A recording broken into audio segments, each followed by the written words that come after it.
Hi everyone, and welcome back to the channel.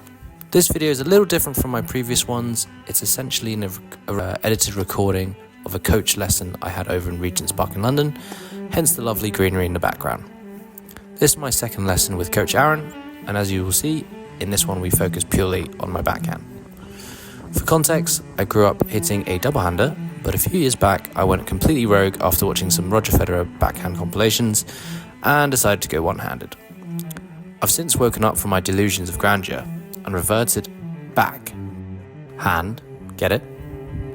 But the change hasn't been as easy as you can see from some of these backhands. Coach Aaron has done a really good job in pointing out 4 fundamentals during the lesson, and we'll go through them in this video. The first thing is foot positioning. Coach Aaron pointed out that the positioning of my feet are too open and my front foot should be placed further across and wider than my back foot. Currently, it is the other way around. On screen, you'll see the clip of a backhand by Jannik, the 2024 Australian Open champion, and in my opinion, one of the cleanest ball strikers on the ATP Tour. And this clip is from the Slow-Mo Tennis channel on YouTube. I'll put a link in the description of this video. You can see quite clearly that when he has time, he hits the ball with his front foot positioned wider than his back foot. The reason for this is to set up easier coiling and rotation on the swing. Additionally, it should also aid with some forward momentum into the shot and also contact point with the ball in front of the body. At the moment, I have a tendency to hit late and with my momentum going backwards, which leads to the ball easily going up and out, as well as being inconsistent.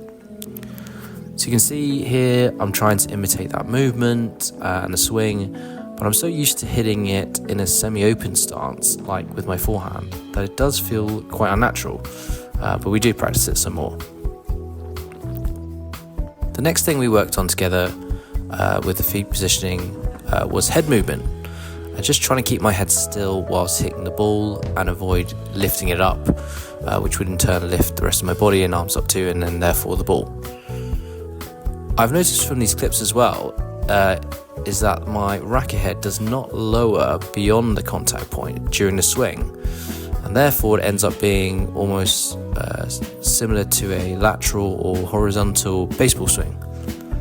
Presumably this adds to the lack of spin and control that I've been experiencing, so that's something to work on for next time as well. You'll see that some of my better backhands are actually when the ball is low and therefore forces my racket head down and low. Separately, you can see how windy it is, and this is really not helping with the feeds and my positioning for the backhand. The third thing that Coach Aaron mentioned was the percentage power from each hand in making a backhand. It's a well-known fact that obviously the offhand does much more work than the main hand in a two-hander, but Coach Aaron helped me visualize the actual amount by saying it was 60% offhand and 40% main hand. You can see that the shots immediately after this instruction are landing wider, so it's obviously working. The final thing that Coach Aaron mentioned was to change the grip of my main hand on the backhand. The reason for this was because I was finding the trajectory of my shots was often high, but also flat. And this grip change to a more extreme one, almost the same as a one-handed backhand, would add some spin and control. The initial feedback from this grip change felt pretty good, and again, this is something I'll need to practice more in future. So in conclusion, we worked on, and I need to continue working on 4 things. Firstly, the positioning of my feet where the front foot is either in line or wider than the back foot. This will obviously aid with coiling.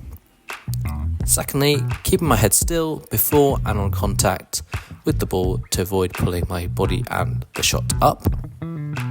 Thirdly, the power distribution between the two hands and ensuring that the offhand does more, being 60% of the work. And finally, trying the grip change to a slightly more extreme one-hander grip.